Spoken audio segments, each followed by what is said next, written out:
salah satu tumbuhan yang sangat bermanfaat dari akar sampai ke daun. Itu mudah-mudahan saya jadi manfaat buat orang lain.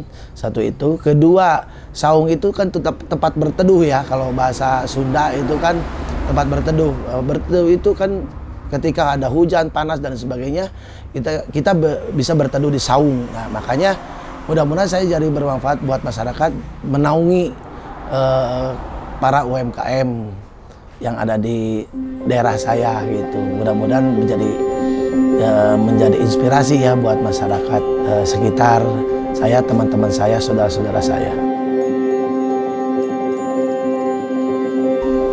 Assalamualaikum warahmatullahi wabarakatuh. Perkenalkan, nama saya Asep Ali Imron. Alamat saya sekarang ada di Dusun Kemplung, Desa Karangbenda, Kecamatan Parigi, Kabupaten Pangandaran. Saung Kalapa ini berdiri sekitar 10 tahun yang lalu ya, sekitar 2012. Kebetulan saya sebagai owner Saung Kalapa ini merintis pekerjaan ini. Belum ada Saung Kalapa ya. Awalnya itu memang dari bakat dan dari hobi lah, terutama hobi ya. Dari hobi, kebetulan saya berkesempatan berpendidikan di seni rupa gitu, ISI Yogyakarta. Maka saya mempunyai hobi menyalurkan bakat dan disiplin ilmu saya untuk bergerak di bidang seni rupa, terutama kriya ya.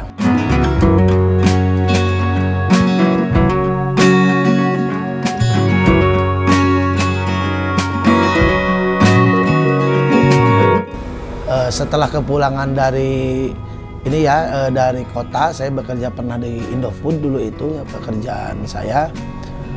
Pulang dari sana karena mungkin kalau menurut anak sekarang milenial bukan passionnya gitu, jadi saya back to basic gitu ke passionnya. Jadi saya merintis itu Saung Kalapa dari nol, dari membuat gelas gelas batok kelapa ya, contohnya seperti ini nih. Ini kebetulan yang pertama nih, berarti 10 tahun yang lalu. Nah, merintis itu saya lalu respon dari masyarakat, teman-teman saya, tetangga, masyarakat terutama, alhamdulillah responnya cukup bagus ya, cukup punya peluang lah, punya potensi. Setelah itu saya mencoba untuk membuat sesuatu terus, berkarya terus, setiap harinya berkarya terus. Setelah buat gelas, buat mangkok, buat sumpit, buat sendok, perkakas terutama ya, buat lampu-lampu dan lain sebagainya, pokoknya yang berbasiskan kelapa gitu kan ya. Nah, ternyata saya habis itu terpikir bahwa produk yang saya buat ini harus punya merek gitu ya. Kebetulan alhamdulillah setelah saya pikirkan dan menimbang itu, makanya Saung Kalapa gitu yang sekarang ada gitu kan ya. Saung Kalapa itu kenapa jadi saung dan kelapa? Karena memang buat saya filosofinya mungkin karena begini ya. Kalau kelapa itu kan mempunyai salah satu tumbuhan yang sangat bermanfaat dari akar sampai ke daun. Itu mudah-mudahan saya jadi manfaat buat orang lain.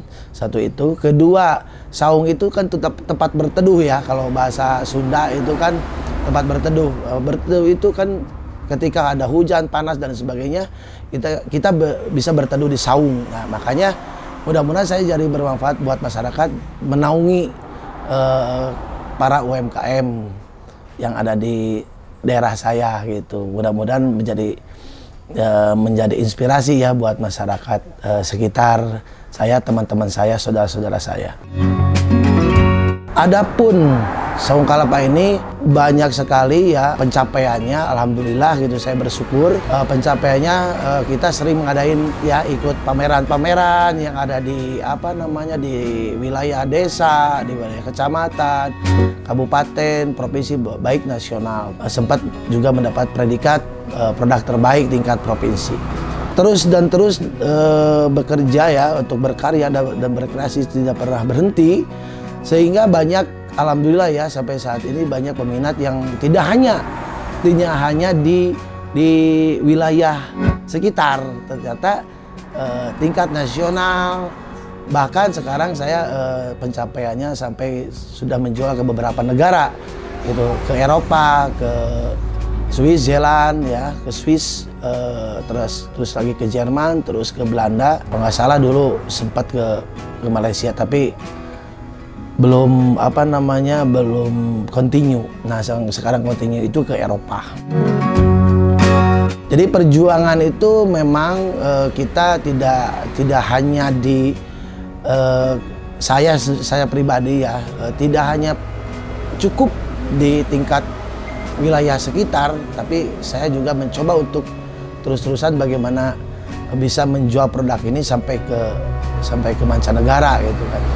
Dan alhamdulillah dengan isu-isu bahwa produk yang menjadi unggulan itu yang berbasiskan lingkungan hidup itu ya, untuk dari limbah kita bisa memproduksi menjadi barang yang berharga. Alhamdulillah dengan demikian produk-produk saung kalapa itu bisa diterima dengan baik oleh masyarakat tentunya gitu. Nah, itu salah satu pencapaiannya. Kemudian saya berprinsip bahwa saung kalapa ini tidak hanya bergerak di bidang kerajinan saja, tapi kita berbagi dengan para UMKM yang ada di wilayah sekitar gitu kan ya.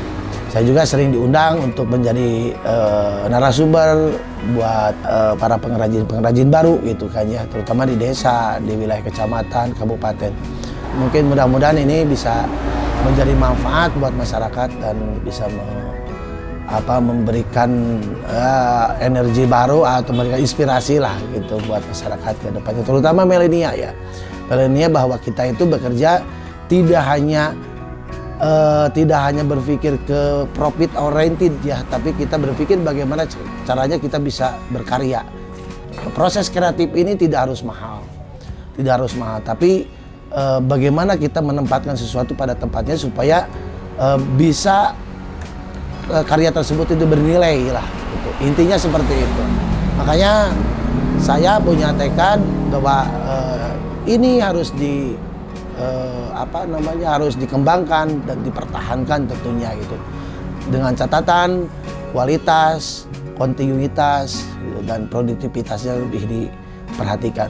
Begitu demikian yang saya paparkan, mudah-mudahan bisa menjadi manfaat bagi masyarakat tentunya, teman-teman, saudara gitu kan ya, bisa menjadi sebuah inspirasi proses kreatif.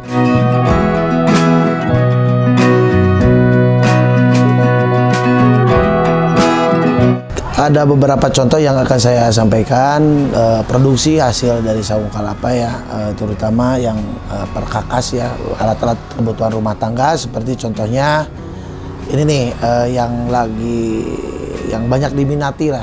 Ini gelas batok kelapa, ini murni tutup badan dan cangkreknya dari kelapa, juga sama ini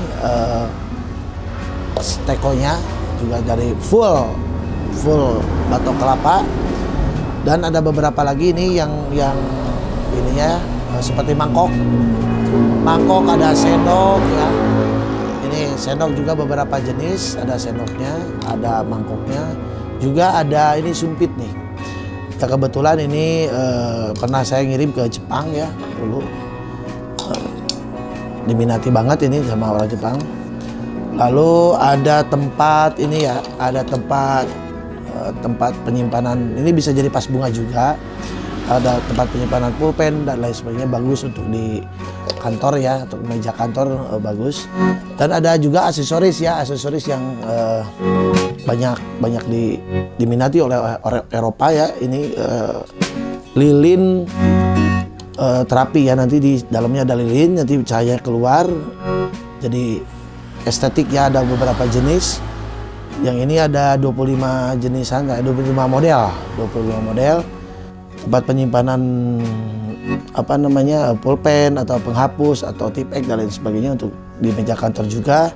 Dan juga ada ini, ada teko yang saya buat sedemikian rupa ya, untuk biasanya ini untuk hiasan ya, untuk hiasan di meja atau di lemari. Ini lebih nilai seninya lebih tinggi. Baik, kepada yang berminat ya untuk memiliki produk-produk tersebut yang kami buat, ada sekitar 40 jenis, silakan langsung menghubungi ke Saung Kalapa. Mudah-mudahan ini bisa menjadi barang yang menjadi inspirasi lah, karena ini sangat berhubungan dengan lingkungan hidup ya, terutama ini barang-barang limbah yang bisa dimanfaatkan untuk menjadi barang fungsi dan bernilai. Subscribe, jangan lupa like, comment, and subscribe ya guys.